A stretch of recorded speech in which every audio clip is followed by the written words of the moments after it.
Kali ini kami akan mengecek dan menyetel untuk kerenggangan katupnya. Pertama-tama kita buka untuk tutup kepala silinder head menggunakan T10. Setelah itu topkan menggunakan kickstarter. Kemudian lihat katup in, menekan lalu kembali lagi sambil melihat garis vertikal lurus dengan silinder head. Kemudian cek kerenggangan katup menggunakan fuller. Untuk standar ukuran Vario Cargo yaitu 0,16 dan 0,25. Jika kurang, setel dengan menggunakan adjuster dan kunci ring 89.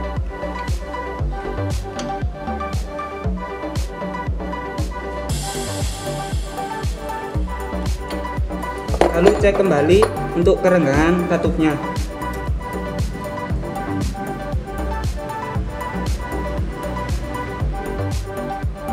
Kemudian cek katup X untuk kerenggangan 0,25.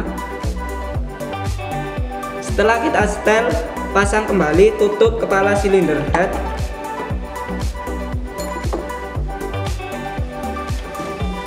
Kencangkan menggunakan 10. Di sini saya akan membongkar dan membersihkan karburator. Pertama-tama kita lepaskan kabel gasnya terlebih dahulu menggunakan kunci plus 12. Setelah itu kita lepaskan selang pernapasannya. Kemudian kita lepaskan selang ke filternya. Setelah itu kita lepaskan jok otomatisnya. Kemudian kita kendorkan klem karburatornya. Setelah itu kita lepaskan baut pengunci manifoldnya menggunakan kunci T10.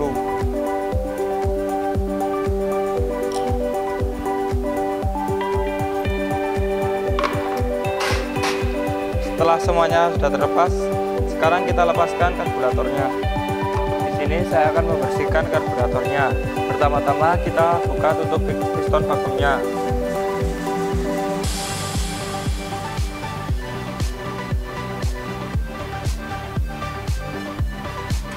Setelah itu kita lepaskan pegas dan piston vakumnya.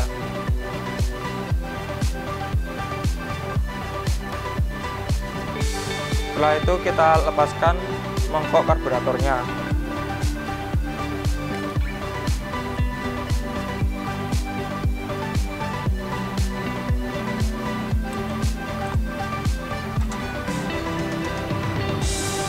Setelah itu kita lepaskan pilot jetnya menggunakan obeng mitt. Pilot jet terlepas. Kali ini kita lepaskan main jetnya menggunakan kunci ring 7.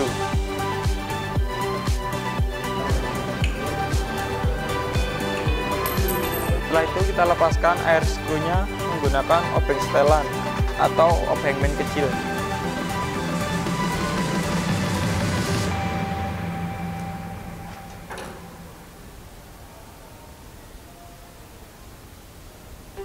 Dan hati-hati saat melepas air screw-nya karena di dalamnya ada komponen yaitu ring dan pegasnya. Setelah itu kita bersihkan pilot jetnya menggunakan kertas gosok halus.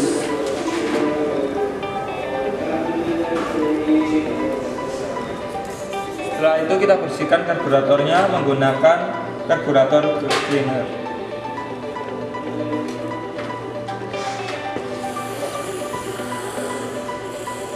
Dan tidak lubang-lubang pernapasannya juga kita semprot agar kotorannya keluar. Dan pada lubang air screw-nya kita semprot juga. Setelah itu luarnya kita semprot menggunakan bensin.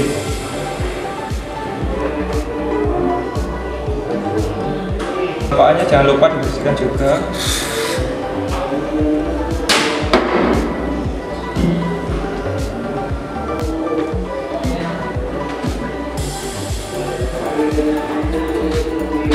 Setelah itu kita semprot menggunakan air gun atau air tegangan.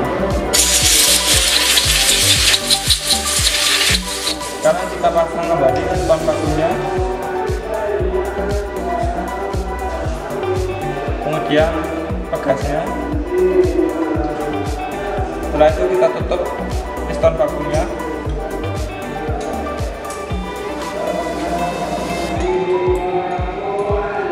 Setelah itu kita pasang kembali air screw-nya.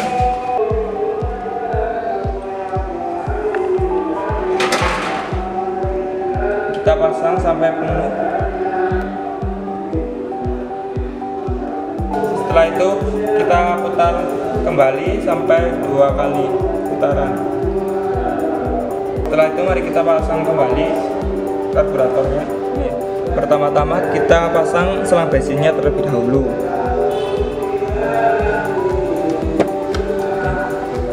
Setelah itu kita pasang jok otomatisnya.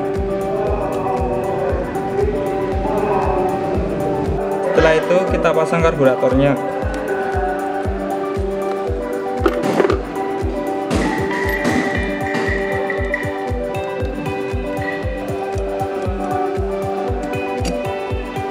Lalu kita rapatkan klem karburatornya. Setelah itu kita pasang kembali selang perapasannya.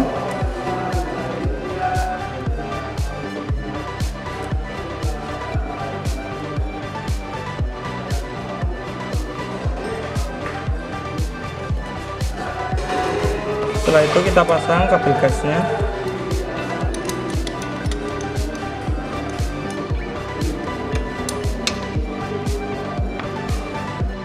Di sini saya akan menjelaskan tentang cara pengukuran ketebalan kampas rem belakang. Pertama-tama kita lepaskan terlebih dahulu knalpotnya. Setelah itu kita lepaskan mur pengunci roda menggunakan kunci ring ukuran 24.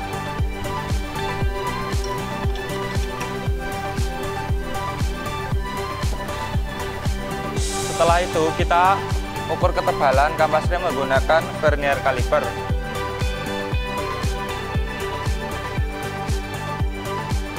Setelah kita ukur, di sini ketebalannya adalah 3,5 mm.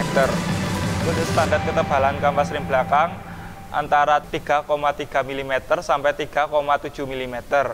Sedangkan batas servisnya adalah 3 mm.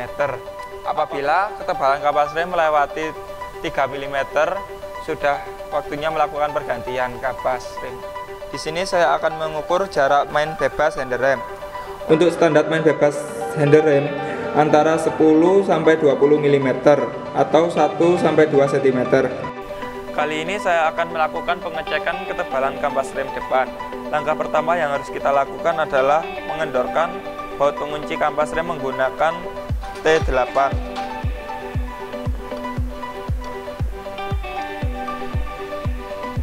Setelah itu kita lepaskan baut pengunci tahanan remnya menggunakan L bintang.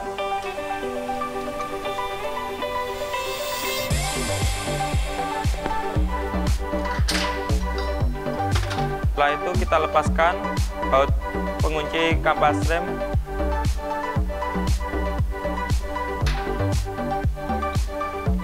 Kita lepaskan kampas remnya dan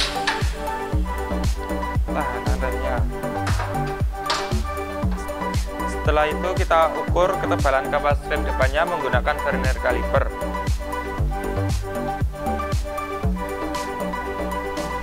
Di sini terbaca ketebalan kampas rem depannya adalah 3,2. Untuk standar ketebalan kampas remnya adalah 3,3 sampai 3,7 mm. Sedangkan batas servisnya adalah 3 mm. Apabila kampas rem di bawah 3 mm, maka segera lakukan pergantian. Setelah itu kita pasang kembali tahanan remnya. Dan untuk as-asnya jangan lupa dikasih oli atau stand pad kampas remnya.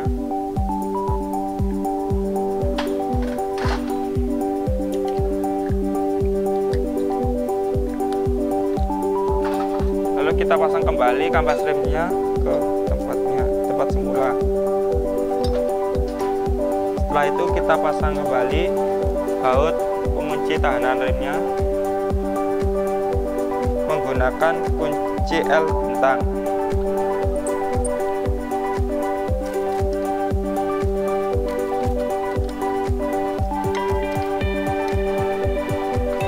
Jangan lupa kita kencangkan kembali baut pengunci kampas remnya menggunakan kunci T8.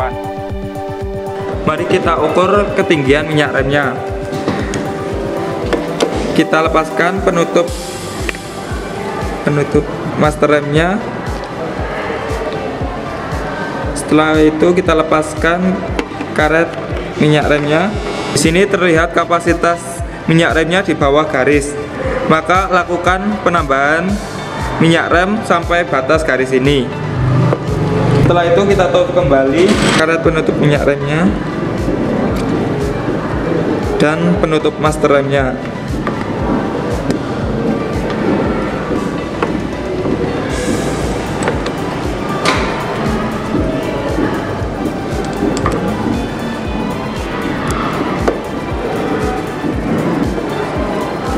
Setelah itu jangan lupa kita ukur jarak main bebas hendernya. Jarak main bebas hendernya antara 10 sampai 20 mm. Di sini kami akan mengecek keluhan konsumen, yaitu untuk double starter tidak bisa menyala, dan untuk klakson juga tidak bisa bunyi, untuk sen kanan dan kiri juga tidak menyala, dan untuk indikator speedo juga tidak menyala. Padahal posisi kontak sudah dalam posisi on. Mari kita cek untuk menggunakan kickstarter.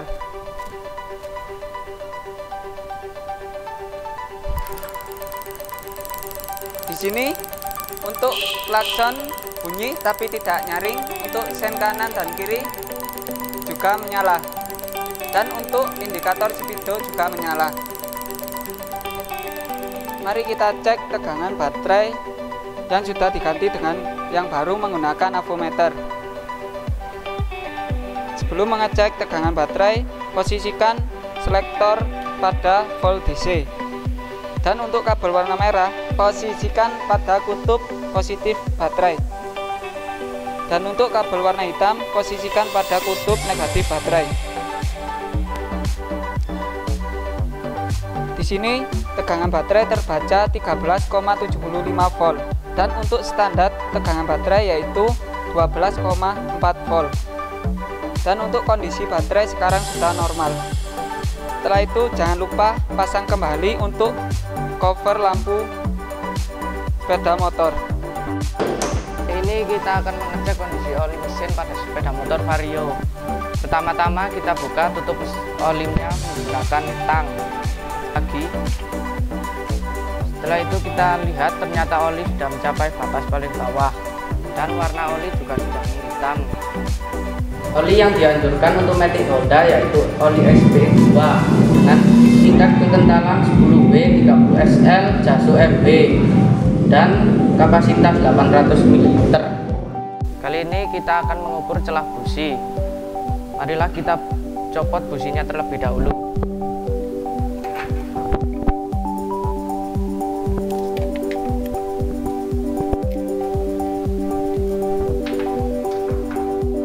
Ini kode businya yaitu U22FER9. Nah, 9 ini adalah kode celah busi. Mari kita ukur menggunakan fuller gauge ukuran 0,90 mm. Di sini celah businya terlalu lebar dan kepala elektrodanya juga sudah aus. Ini disarankan untuk mengganti busi dengan yang. Setelah kita servis dan kita periksa semuanya, untuk keluhan konsumen sebelumnya yaitu untuk double starter tidak bisa, klakson juga tidak bisa, untuk sen kanan kiri juga tidak menyala, dan untuk indikator speedometer juga tidak bisa, dikarenakan untuk tegangan baterainya yang sudah melemah. Setelah kita tune up dan kita ganti dengan baterai yang baru, sekarang untuk kondisi sepeda motor sudah kembali normal.